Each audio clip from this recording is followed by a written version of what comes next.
China is really going big in the global fintech arena. And so on one hand, the US can talk about, I'm going to ban TikTok from the US market, but on the other hand, this whole company is entering into the global fintech empire. So how do you stop it from rising?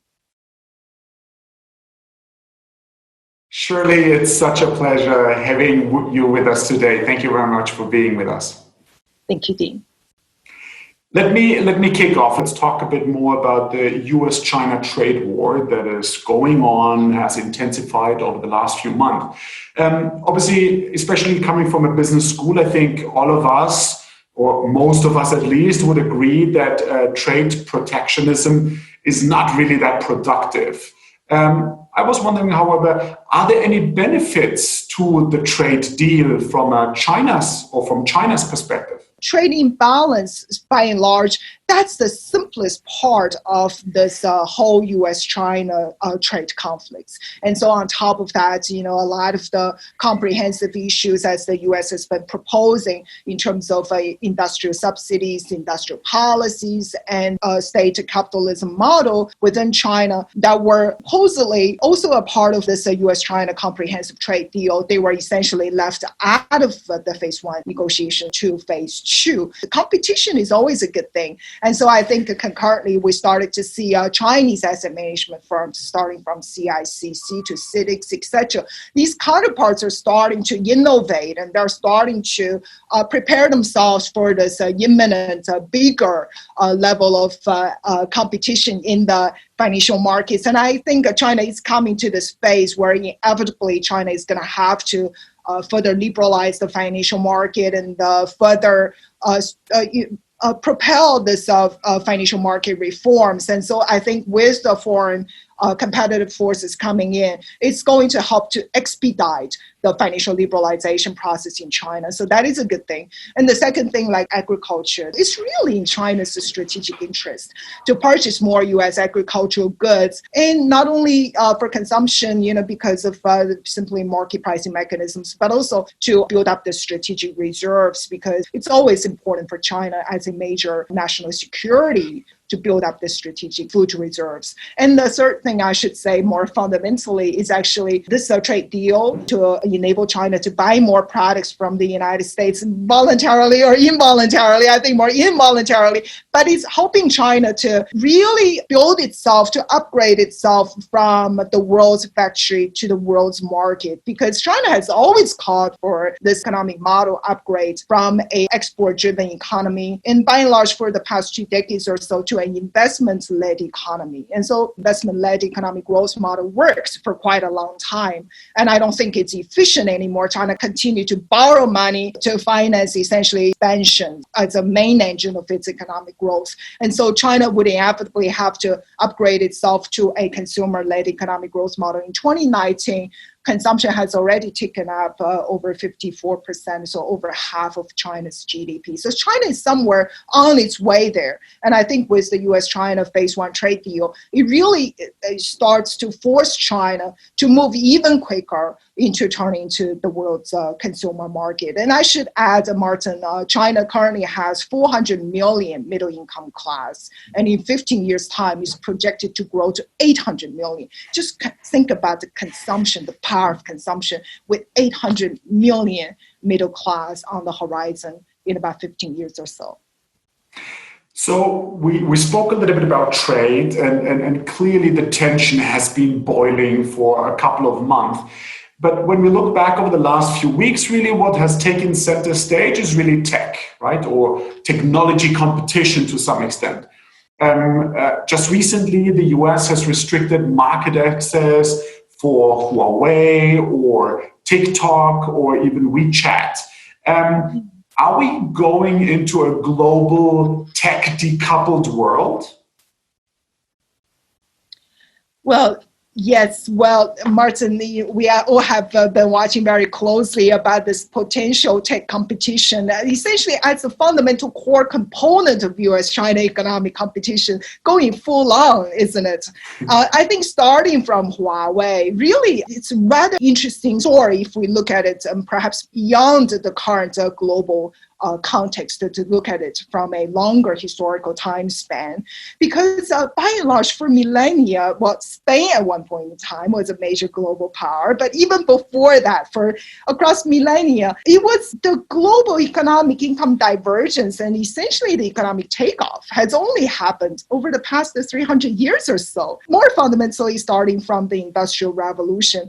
And that's essentially what Kuznets said, that understanding about the rich countries and poor countries in the long span of global history is essentially a very recent phenomenon. Because if we look at the chart of global, say, per capita income empiricals, the past 300 years, we started to see the North Atlantic region taking off against the rest of the world in a very diverging way. But before that, across 2-3 millennia, the per capita income for a lot of the ancient civilizations, all the same. There were not a lot of differences. And so that we started to understand the fundamental power of technology. It was essentially the North Atlantic countries became not only the owners of global cutting-edge technology, but they have become the early adopters of global technology. And that's essentially the fundamental impetus of economic takeoff against the late movers in global technology. And I think that's the reason why Huawei is so fundamental. And I think it's so challenging in a way, is that in global history, for the very first time, a global cutting-edge technology is for the first time being owned by an emerging economy, with Huawei's rise and again by the early adaptation of a cutting-edge technology across the developing world now. So I think it's going to tilt the economic narrative between the developed world and the developing world, and maybe the developing world with the early mover advantage of global technology is going to narrow down that income divergence for the first time, and maybe even surpassing the developed world for the very first time. And coming into TikTok and WeChat, these are really some of the best Chinese technological companies on the horizon. But I doubt how effective fundamentally it's going to be, because as we saw that with the executive order in about 10 days or so, in theory, both TikTok and WeChat will be banned in the US market. But at the same time, we saw that Tencent, after the executive order was announced, one of the companies that is backed, called KE Holdings, it became the sixth largest Chinese companies in terms of market cap that are listed in the United States. And currently, the market cap for KE Holdings is somewhere at par with China's search engine Baidu. That just shows the power of China's economic and technological engine and how well it's perceived by the global capital market and investment community. One way is to ban Chinese rising technology companies out of the marketplace, but to what extent can you eliminate it completely? And TikTok is another interesting story. This company not only has managed to secure two very interesting consortium of very large bidders from USA companies, starting from Oracle to Microsoft and Walmart entering the race, but TikTok at the same time has just, in Chinese media, it's just announced that it's secured a third-party payment processing license. And that license in particular means that ByteDance now is going to enter the global fintech race. China is really going big in the global fintech arena. And so on one hand, the US can talk about, I'm going to ban TikTok from the US market. But on the other hand, this whole company is entering into the global fintech empire. So how do you stop it from rising?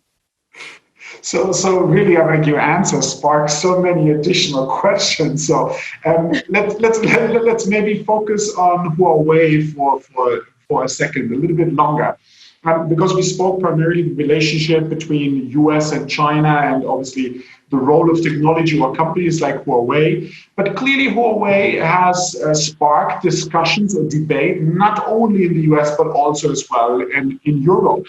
So what makes this company so crucial to the global technology debate today, and particularly for Europe?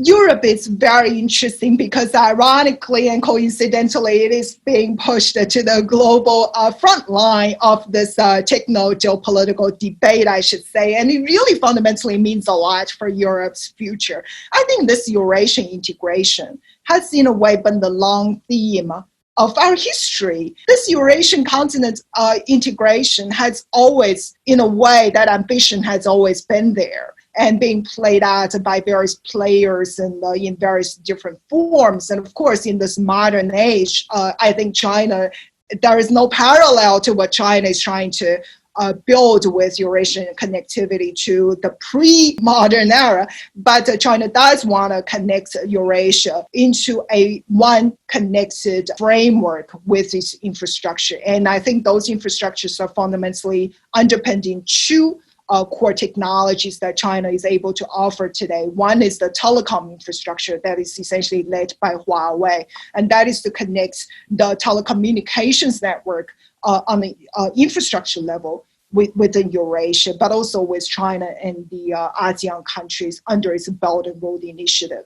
And the other core technology is China's digital finance capabilities, starting from what we just talked a little bit earlier with China's fintech companies from Alipay to WeChat Pay, etc., but more fundamentally to China's imminent launch of its sovereign digital currency. And I think with the sovereign digital currency, the ambition is obviously for China to connect a multilateral currency framework to essentially enable the use of technology to enable the currency, the Chinese RMB, to become a global currency for trade settlement, for investment, and maybe even for land of last resort. And so I think the telecom infrastructure and the fintech infrastructure are essentially the two pillars that China can use in the economic way to try to pull this Eurasian economy closer together. The Huawei is obviously on the top of the negotiations agenda. So if we look at not only the entirety of Europe, but let's just look at the G7 and the NATO member countries. France has not banned Huawei. German Chancellor Angela Merkel is quite receptive to Huawei. Italy has not banned Huawei, even where we are, Spain has accepted Huawei. Turkey, NATO member country, has adopted Huawei. So it's really a mixed bag. I think this is interesting because the US is going to try, I believe, to have Europe along with it to build this what's called the clean network. But at the same time, I think in this liberal global order, it's increasingly starting to fade away and leave room for every country essentially to start to plan for what's best for their country. When it comes to the Huawei story, obviously that leaves a lot of room for European powers to choose. And I think China and the US are both obviously trying to convince the countries in their own direction. And I think Europe will continue to be this global fault line in a way when it comes to China and the US technological parallel. So it's certainly going to be exciting for us in Europe over the next years. Shirley, you mentioned a little bit before as well that we have recently seen a couple of high-profile IPOs, actually of Chinese companies in the US. While at the same time we see that the US is threatening essentially with systematically delisting Chinese companies. The US has spoken as well about potential financial sanctions against Hong Kong, but at the same time, the Hong Kong capital market is as vibrant as ever, or more vibrant than ever before. China has launched a series of intensive financial liberalization policies and so forth and so forth. So which global markets do you feel will stand to benefit from these changes in policy?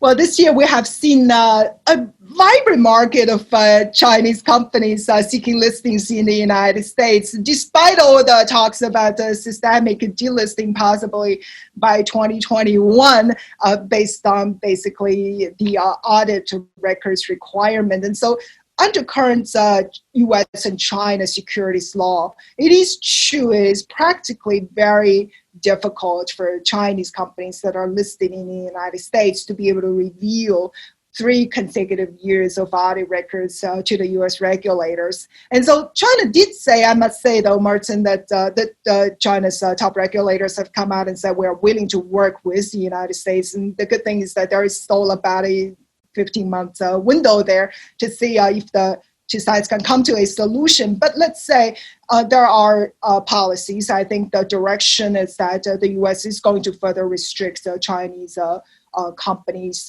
in seeking capital market access in the United States. And so with that hasn't dampened the Chinese entrepreneurs' ambition to be listed in the world's deepest financial market to seek global capital. I'll raise one particular sector.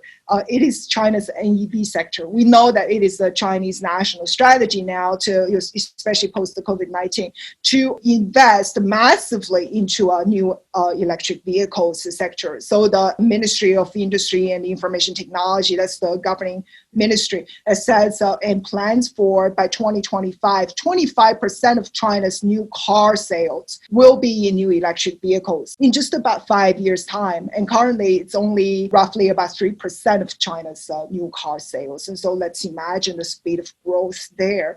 And so when China has a national strategy on something, we know that usually it does get executed. It gets done. It gets done.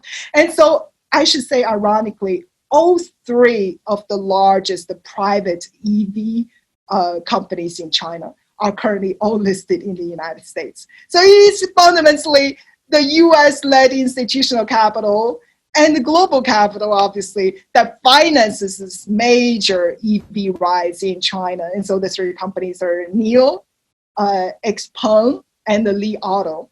And so they are Tencent backs, Alibaba backs, and Chinese Meituan backs. That's one particular sector that we saw that it was, on one hand, US says made in China 2025 is a threat to us, but this is essentially the epiphany of China's made in China 2025 in high-end manufacturing.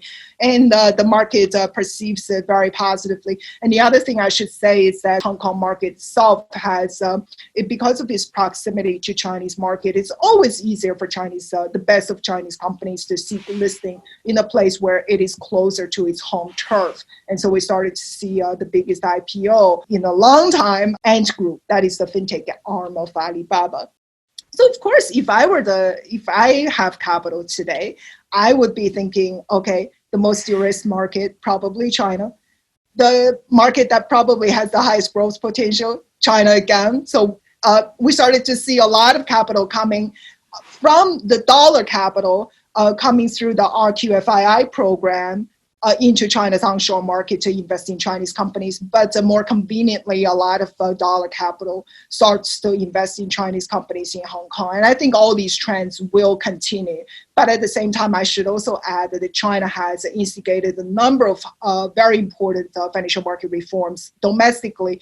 One is that China has just launched 2-3 weeks ago this registration-based IPO system in Shenzhen. And so that's going to essentially enable IPO listings much faster and also allow a lot of technological companies to not to have all those stringent requirements of profit. So essentially that turns a portion of the Chinese capital market to become more NASDAQ style to essentially fuel China's technological growth. And so a lot of things are happening within that greater China region and the capital market. But I say on a periphery level, if the US-China capital market decoupling escalates further, then I think Singapore and also even London stands to benefit as well from this whole global capital market recalibration.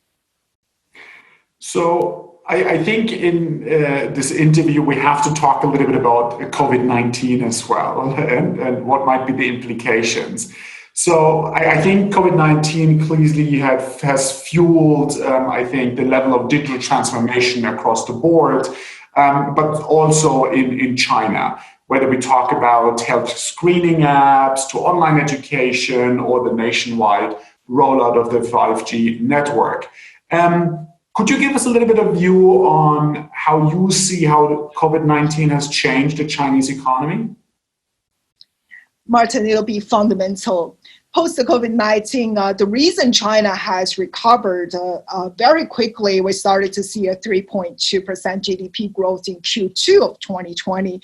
that was fundamentally, if you look at the subsectors of what essentially has pushed China's economic rebound, that was essentially infrastructure investments, fixed asset investments. And so post the COVID-19, very quickly, China has launched what's called the new digital infrastructure investment plan. China has always resorted to infrastructure investment by and large for the past 2 decades or so. This is nothing new, but this time is different because it has a digital twist.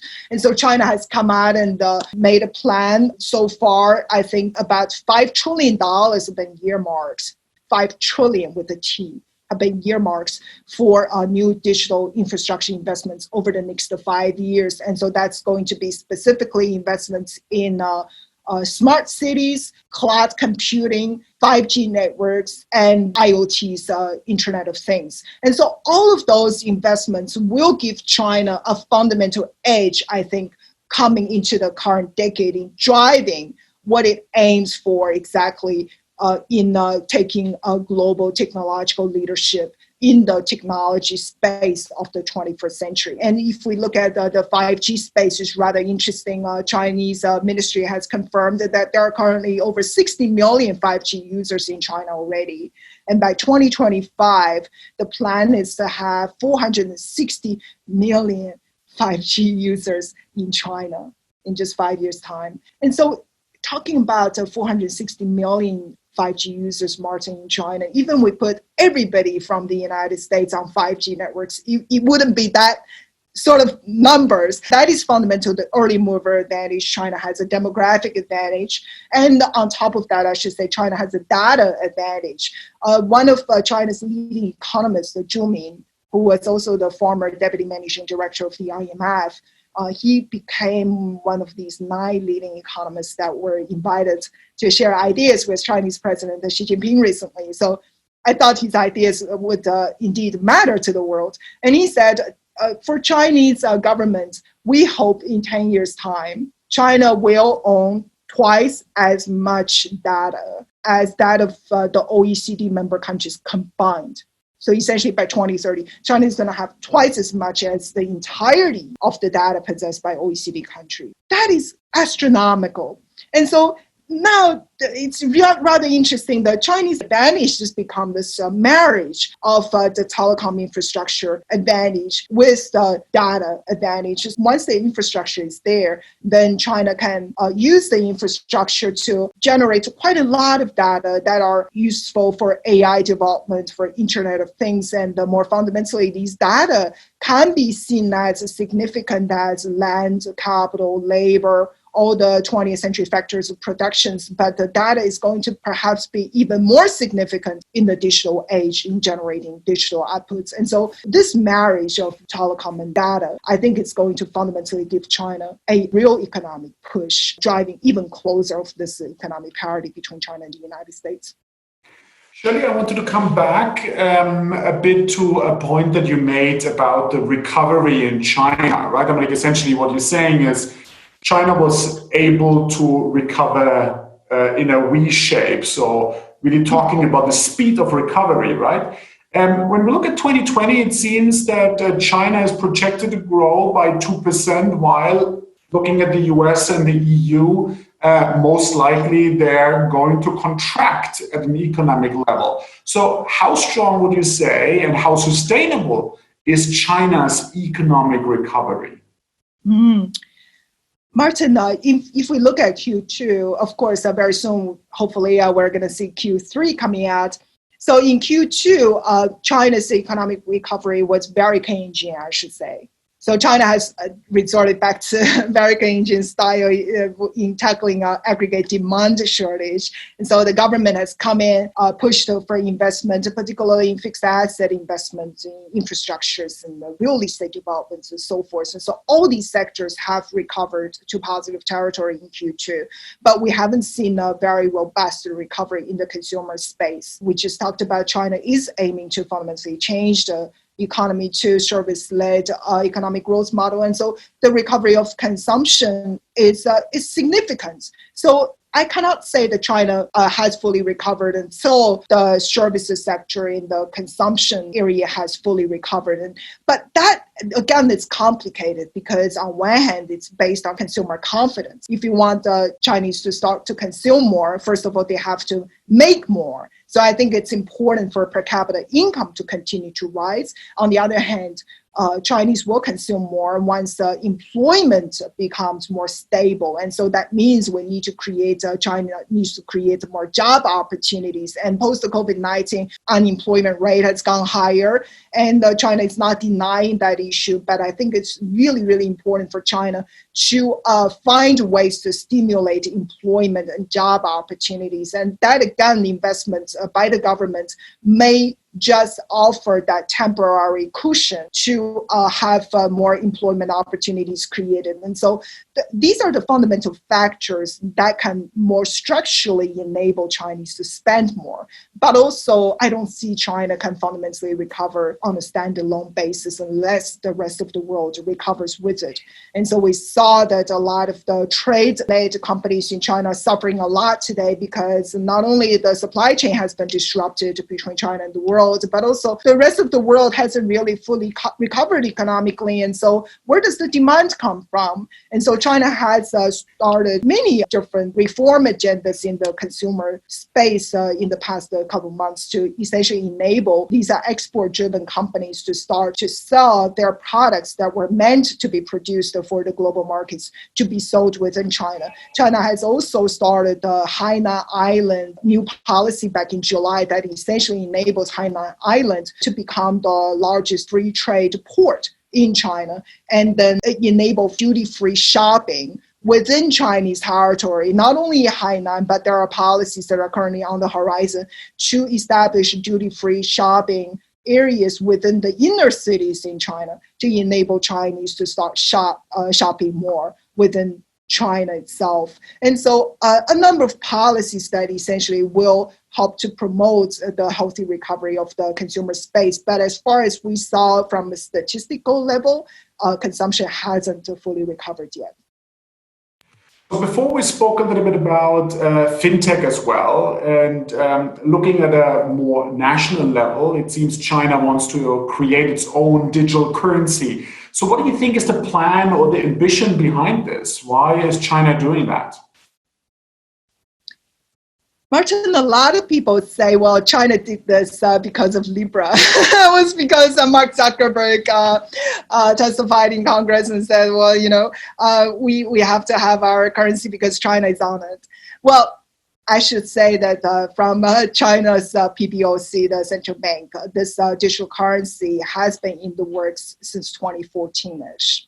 And so it's been a long time coming. It's just in a place where it's sort of ready. And so let me give you a update. So currently, the digital currency is being test piloted across essentially all major economic areas in China. The phase 1 testing started sometime in May of this year in 4 cities, in 4 Chinese cities, and that essentially tests the efficiency of the transactions via apps and so forth. And so it seems like everything is going smoothly. And I should say it's rather interesting when it was first tested with these 4 Chinese cities. McDonald's, Starbucks, Subways, all these American franchises, they were one of the first to tender China's digital currency on this app. And now the plan is to extend the test pilot. It's still not formally launched, but it's going to go into the Shanghai into River Delta area, Beijing, Tianjin, Hebei area, and the Greater Bay Area, and also some central economically affluent regions in China.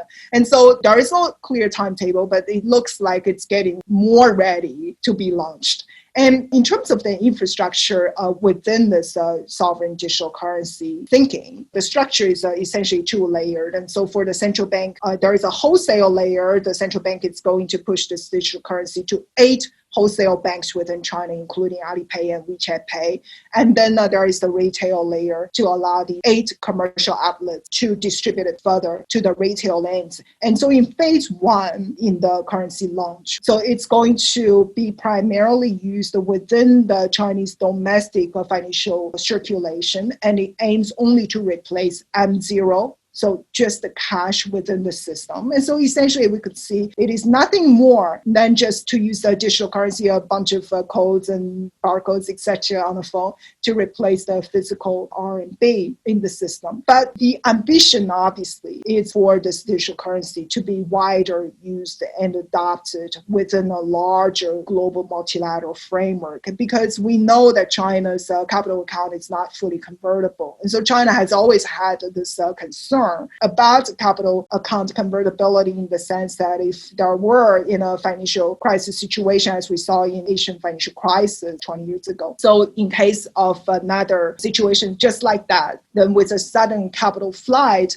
that could pose systemic shocks to the Chinese financial system. The concern has always been there. And so that's why China has been quite careful about reforming the capital account convertibility space. But with the digital currency, one advantage it allows is the full trackability and traceability of capital flows on this digital network. And so now it would enable, ideally, in the next phases, for China to open up the capital account, because it's able to track illegal capital outflows or inflows, and essentially to be able to track where the money is going. And if it's illegal, there's money laundering activities, etc., the central bank would be able to monitor it instantaneously. And so with that concern being eliminated, then I think Chinese RMB is really on its ascent. So it can essentially, along Belt and Road Initiative regions, and so now we're talking about 130 countries globally, but more fundamentally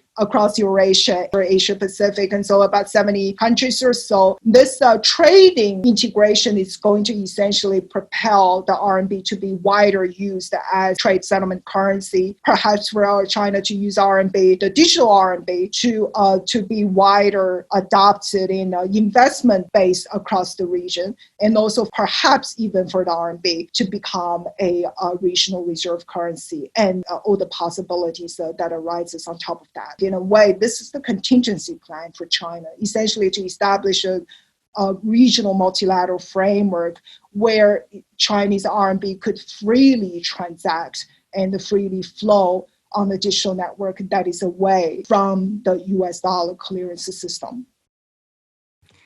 Shirley, I think today we covered a lot of ground. I know we could continue for hours, but unfortunately we have come to an end. Thank you so much for your amazing insights into not only China, but really into the world. Thank you so much for being with us today. Thank you. Thank you so much, Dean. And best of luck with the IE school for the fall. And also congratulations to all your students globally to become a member of the IE Business School. What an honor. Thank you so much. Thank you. Thank you, Shirley.